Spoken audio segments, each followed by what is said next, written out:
Paano kung sabihin ko sa'yo na ang pinakamatagumpay na kilusan sa buong kasaysayan ng mundo, yung kilosang nagpabagsak sa napakalakas na imperyo ng Roma at literal na bumago sa sibilisasyon natin, ay itinayo ng isang leader na madalas iwasan ng malalaking madla. Umiwas talaga siya sa maraming tao na parang counterintuitive ngayon. 'Di ba? Parang pinili niya lang tumutok ng tahimik sa 12 tao. Kapag inisip mo, parang napakalaking pag-aaksaya ng potensyal yun. Lalo na kung may kakayahan ka namang humarap at magsalita sa libo-libo. Oh, at kung susuriin natin yan gamit ang pamantayan ng modernong pamamahala o kahit ng mga malaking institusyon ngayon, sasabihin ng mga business experts na isang malaking sakuna ang estratehiyang yan. Sakuna talaga. Hindi yan papasa sa anumang business proposal o marketing pitch ngayon. At yan mismo ang sentro ng malalimang pagsusuri natin ngayon mula sa aklat na Rooted and Built Up in Christ ni Chris R. Villasis. Isang napakagandang libro. Totoo, siya ay isang misyonerong pastor dito sa Pilipinas sa loob ng mahigit 25 taon. Kaya ginamit niya ang karanasan niya para ipaliwanag kung bakit itong sinaunang pamamaraan na ito ang tanging paraan para magkaroon ng tunay at pangmatagalang pagbabago. Kaya naman para sa iyo na nakikinig sa atin ngayon, ang misyon natin sa malalimang pagsusuring ito ay himayin ang mga pahina ng aklat. Tutuklasin natin kung bakit yung tinatawag nating kaligtasan o salvation ay simula pa lamang at hindi ang huling destinasyon. Tama, hindi siya yung finish line. Eksakto! Kasi sa mundong napakabilis magpakain ng impormasyon sa atin araw-araw, yung information overload, madaling maging dalubhasa sa teorya. Pero ang layunin ng talakayan natin ay bigyan ka ng isang malinaw na framework para umalis ka sa pagiging simpleng informed patungo sa pagiging transformed. Yung totoong pagbabago na makikita sa buhay mo. Oo, at sa community na ginagalawan mo. Okay, himayin natin ito bago tayo pumunta sa kung paano ba talaga lumago. Kailangan muna nating tukuyin kung ano ang hindi totoong paglago. Kailangan nating baklasin yung maling pagkaunawa natin sa salitang tagumpay. Kasi kung titingnan natin yung modernong sukatan ng tagumpay, parang nakabase na lang lahat sa social media metrics, di ba? Oo, numbers game na siya. Organisasyon na sumusukat sa kalusugan gamit ang purong numero. Laki ng gusali, dami ng uma-attend. Pati yung halaga ng naipong pondo, at ngayon, yung online visibility. Teka, gusto kong hamunin ang konseptong iyan kasi napakadaling sabihin na, ay, masama ang tumingin sa numero. Pero sa totoo lang, kung ikaw ay isang leader kahit saang larangan at nakikita mong paubos na ang budget mo, kumukonti ang mga tao mo, Nakakapanik nga naman. di ba? Nakakapanik. Natural lang na mag-focus ka sa metrics. Hindi ba't yung pagdami ng numero ay isang malinaw na pruweba na may magandang nangyayari at epektibo ang ginagawa mo? Naintindihan ko yung point mo. Kasi nakaugat yung pangangailangan natin sa numero sa sarili nating sikolohiya. Ang numero ay nagbibigay ng agarang katiyakan, mata. Pero ang nakamamangha rito ay yung ipinapaliwanag ng aklat sa pamamagitan ng turo ni Jesus, partikular sa talinghagan ng binhi at buto ng mustasa. Yung parable of the seed. Oo, ipinapakita doon yung mismong mekanismo ng tunay na paglago. Ang kaharian ng Diyos ay hindi nag-uumtiksa sa mga ingay at magarbong event. Nagsisimula ito ng maliit, tahimik at madalas ay nakatago sa ilalim ng lupa. Hindi siya flashy. Hindi talaga. Kapag ang isang binhi ay bumagsak sa mababaw na lupa, mabilis itong sumibol kasi walang pumipigil sa ibabaw. Mabilis ang resulta. Ngunit sa oras na mainitan ng matinding sikat ng araw na sumisimbolo sa mga pagsubok o krisis sa buhay, namamatay agad yung halaman. Dahil walang ugat? Eksakto, walang malalim na ugat na sumisipsip ng tubig mula sa ilalim. Ibig sabihin pala, yung pagkahumaling natin sa mabilis na pagdami ay nagre-resulta lang sa mabababaw na paglahak. Nakakasilaw yung mabilis na paglaki ng grupo. Pero kung ang mga taong iyon ay tagapanood lamang, Mga audience lang kumbaga. audience lang na madaling bumigay kapag may personal na trahedya, wala rin palang kwentang inipon mong numero. Ang hinahanap talaga natin dito ay yung lalim na kayang panlaban sa matitinding bagyo. At diyan inilalatag ng aklat ang teolohiya mula sa Efesyo 2:8 hanggang 10 at Colosas 2:6 hanggang 7. Ang lalim na yan ay nagsisimula sa pagiging nakaugat sa biyaya. Yung grace. O, Malinaw na sinasabi ng teksto na ang kaligtasan ay hindi kayang bayaran o trabahuhin. Isa itong purong regalo. Ngunit hindi tumitigil doon ang proseso. Ang biyayang ito ay idinisenyo upang hubugin tayo para gumawa ng mabuti.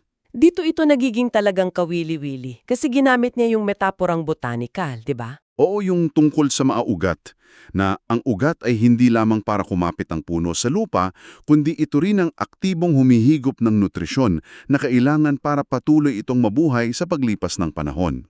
Pero wait, baka isipin ng iba na nakikinig sa atin ngayon, sandali lang sabi nyo libreng biyaya pero bakit biglang kailangan kong magkaugat at gumawa ng mabuti para may tension doon? Isang malaking tensyon yan sa teolohiya ng marami. Di ba kung ang pananampalataya ay tungkol sa hindi na natin kailangang magtrabaho para sa kaligtasan, bakit sinasabi ng aklat na kailangan nating sadyang palalamin yung ugat natin? Paano natin maiiwasan na maging legalistiko, na puro rules na lang sinusunod? Ang paglilinaw sa tensyong iyan ang isa sa pinakamahalagang ambag ng libro. Ipinaliwanag niya na ang biyaya ang nagbigay sa atin ng buhay, ngulit ang buhay na iyon ay kailangang aktibong palaguin. Ipinakilala rin niya yung metaforang arkitektural na built up o pagiging binubuo. Mula sa pagiging halaman, pumunta sa pagiging gusali. Tama. Ayon sa 2 Pedro 1.5, inuutusan ng mga mananampalataya na make every effort o gawin ang buong makakaya. Ibig sabihin, ang paglago pala ay isang kolaborasyon. Partnership. Oo, ang Diyos ang nagbibigay ng materyales at kakayahan, ngunit tayo ang kailangang magpukpok ng pako. Kung ang pananampalataya ay emosyonal na karanasan lamang na nangyari nung unang araw, madali itong guguho. Kailangan may matibay na pundasyon. Na? Doktrina na nagsisilbing plano ng arkitekto. Pangalawa, espiritual na paghuhubog na bumubuo sa mga haligi ng karakter. At pangatlo, misyong na siyang nagbibigay silbi sa mismong gusali upang makatulong sa iba.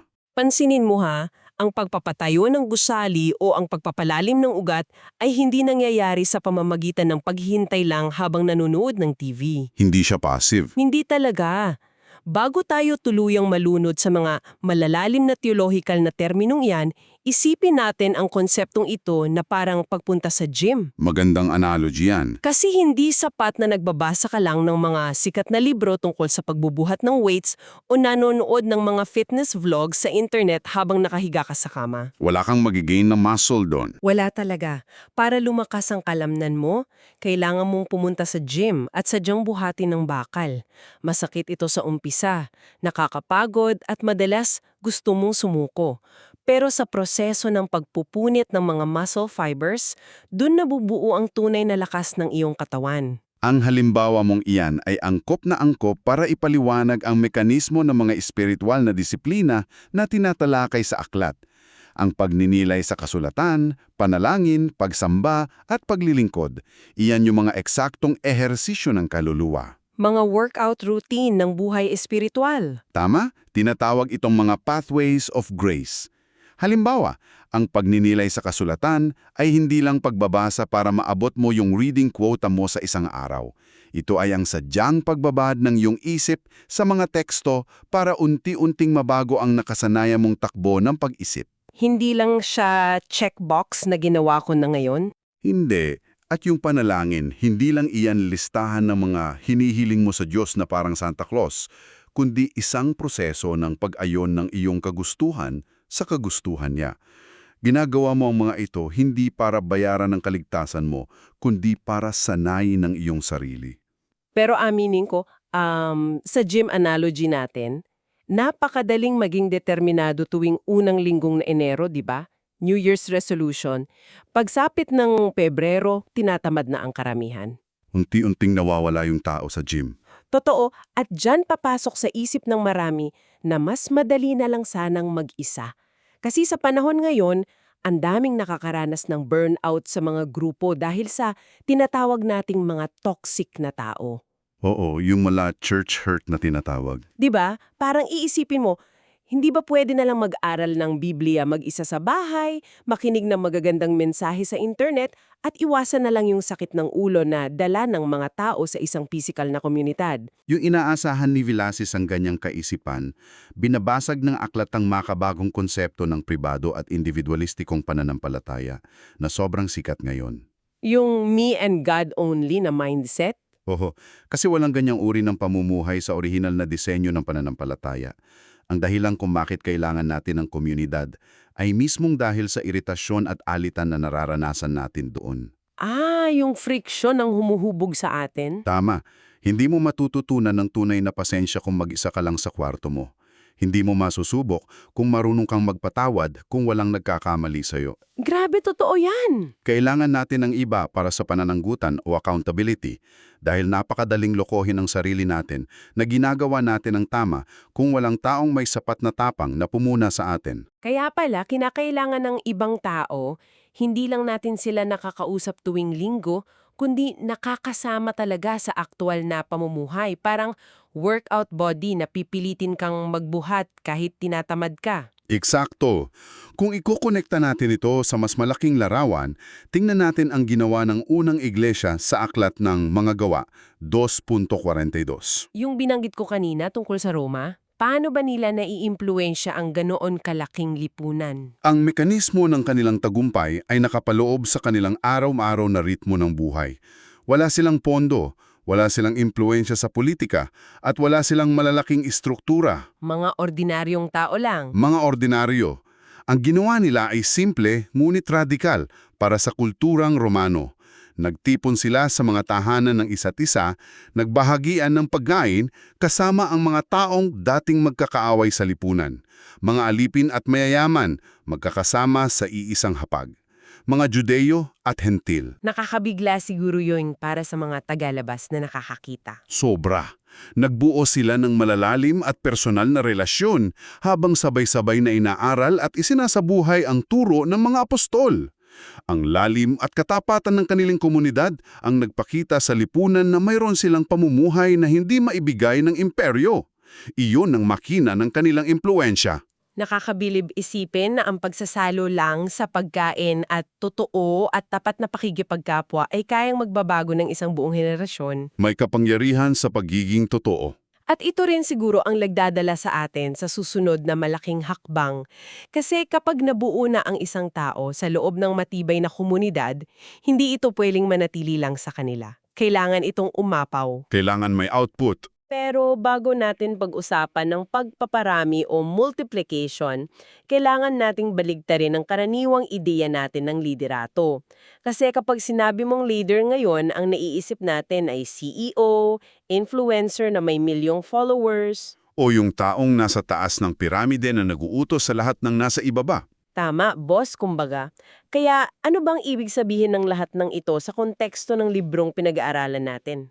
Direktang binabaligtad ng aklat yung pananaw na yan nang ibigay nito ang halimbawa ng pamumuno sa kaharian ng Diyos. Ipinakita ni Jesus ang rurok ng pamumunong ito noong hugasan niya ang paa ng kanyang mga disipulo sa Juan 13.15. Napaka-iconic na eksena nito. Oo, kasi sa kulturang noong unang siglo, ang paghuhugas ng maruming paa na puro alikabok mula sa paglalakad ay hindi lang isang simpleng gawain.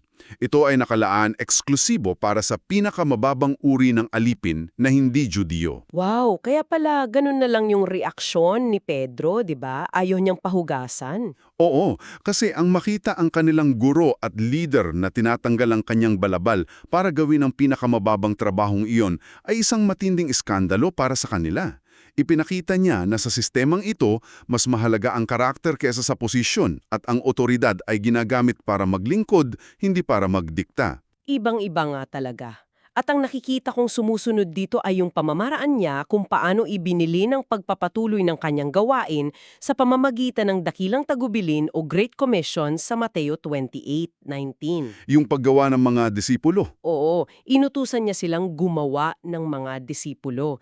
Hindi ba napakalaki ng pagkakaiba ng salitang disipulo sa salitang convert? Napakalaki. Kasi ang isang convert, maari kasing nahikayat mo lang na pumirma ng dokumento, magtaas ng kamay sa isang event, At pagkatapos ay umuwi ng wala man lang nagbago sa pang-araw-araw na takbo ng isip niya. Nagpalit lang ng relihiyon pero walang pagbabago sa pamumuhay. Eksakto. Samantalang ang disipulo, ito yung buong buhay na nakatali sa pag-aaral at pagkopya sa ginagawa ng kanyang guro. Dito pumapasok yung pagkakaiba ng tinatawag nating addition kumpara sa multiplication. Isa sa pinakamahalagang konsepto sa libro. Kasi kapag nag-a-add ka lang o nagdadagdag, nag-iipon ka lang ng sandamakmak na tao sa paligid mo, na ikaw lang ang inaasahan. Nakadependa lahat sa leader. Tama, at kapag nawala ka, tapos na rin ang pangkat na yon. Guguho na. Ang obserbasyong iyan tungkol sa limitasyon ng addition ay napakahalaga. Nauubos ang enerhiya ng leader kung siya lang ang palaging kumikilos at gumagawa ng lahat. Samantala, ang inilalarawan sa 2 Timoteo 2.2 ay ang eksaktong formula ng matematika para sa multiplication. Paano yung flow niyan? Ito ay isang kadena ng impluensya. Si Pablo ay nagturo kay Timoteo. Si Timoteo naman ay inatasang magturo sa mga mapagkakatiwalang tao. At ang mga taong iyon, sila naman ay magtuturo pa sa iba. Wow! 4 na henerasyon ng pagpasa ng kakayahan at karakter ang inilatag sa isang pangungusap. Pablo, Timoteo, mapagkakatiwalang tao, tapos sa iba pa? Oo, kung magtuturo ka ng 1,000 tao bawat araw, kumpara sa paghuhubog mo ng malalim sa 3 tao sa loob ng 1 taon na gagawa rin ng ganoon pagkatapos, ipinapakita ng matematika na mas mapapabilis masakop ang buong mundo gamit ang pangalawang paraan, yung multiplication. Pero bakit ba hindi natin natututunan ang karakter sa pamamagitan lang ng malalaking events o pakikinig sa microphone? Bakit ginugugol ni Jesus ang halos lahat ng oras niya sa 12 tao?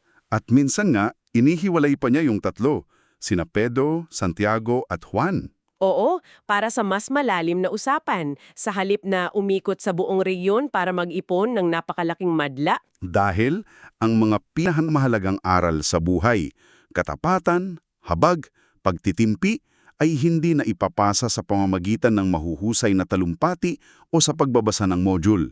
Na ipapasa ito sa pamamagitan ng tinatawag na life-on-life transmission. Yung literal na nagkikiskisan yung mga buhay nyo. Oo, nakikita at natututunan ng mga disipulo hindi lang kung paano magturo si Jesus kapag nakaharap sa maraming tao, kundi kung paano siya tumugon noong siya ay pagod na pagod at may mga taong nangaabala sa kanya. Yung behind the scenes, kumbaga. Tama. Nakita nila kung paano niya harapin ang galit at pagtantaksil ng malapitan. Ang ganitong antas ng pananagutan at paghuhubog ay imposible sa isang grupo ng 5,000 tao. Ang pamamarahang ito ang tuluyang nag-alis ng kaplastikan at naging dahilan kung bakit noong pumanaw na si Jesus, may naiwang matatag na pundasyon na hindi nayanig ng anumang pag-uusig. Nakakatuwa isipin na sa paningin ng modernong panuntunan ng ating lipunan, mukhang pinakapalpang business model yon, pero iyon pala ang sekreto para tumagal ng libu-libong taon ang isang kilusan. Parang kabaliktaran ng lahat ng tinuturo sa atin ngayon. Totoo, ngunit kailangan din natong maging praktikal, di ba? Nandito tayo ngayon sa napakabilis at digital na mundo. Pagising pa lang natin sa umaga, napakarami ng impormasyon na bumubulaga sa ating isipan mula sa mga cellphones natin. Yung unang ginagawa natin ay mag-scroll na agad. Oo, scroll agad. Paano natin maisasabuhay ang sinauna at sadyang mabagal na prosesong ito ng pagpaparami sa panahon ang bawat atensyon natin ay pinag-aagawan ng iba't ibang screens? Paano tayo hindi malulunod? Ibinibigay din ng aklat ang buong atensyon nito sa mga hamong iyan. Hinaharap natin ngayon ang tindi ng information overload na literal na nagpapamanid sa ating isipan.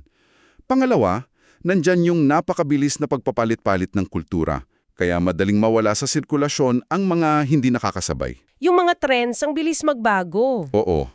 Ngunit ang pangatlo at itinuturing na pinakamalalim na krisis sa ating panahon ay ang krisis sa pagiging totoo o authenticity. Nagbubukas ito ng isang mahalagang tanong tungkol sa kung paano tayo namumuhay. Kasi nabubuhay tayo sa mga curated na buhay ngayon online. Eksakto. Mga sandaling pinili lamang dahil maganda, dumaan sa paulit-ulit na pag-edit at tinakpan ng iba't ibang filter bago ipakita sa publiko. Lahat ay pilit na ginagawang perpekto. Kung isipin mo, nakakapagod din talagang makakita lagi ng perpektong tao sa internet dahil alam nating lahat na walang ganun. Wala namang perpektong tao. Lahat tayo may tinatagong problema. Kaya, pakiramdam ko, ang paghanap ng maraming tao sa tunay, nasasaktan pero matapat na buhay ang mismong pinakamalaking pagkakataon ngayon para sa sino mang gustong mag-apply ng mga prinsipyong ito. Mas gugustuhin pa ng mga tao na makakita ng isang taong nabibigo ngunit pinipiling bumangon at maging totoo kaysa sa isa na laging nagpapanggap na masaya at walang problema. Tumpak na tumpak ang pagbasa mo sa kultura. At dyan pumasok ang pinakamabisang prinsipyo na hango sa Juan 1.14 na ang salita ay naging laman. Yung tinatawag nilang incarnation. Paniniwala lang ang pananampalataya.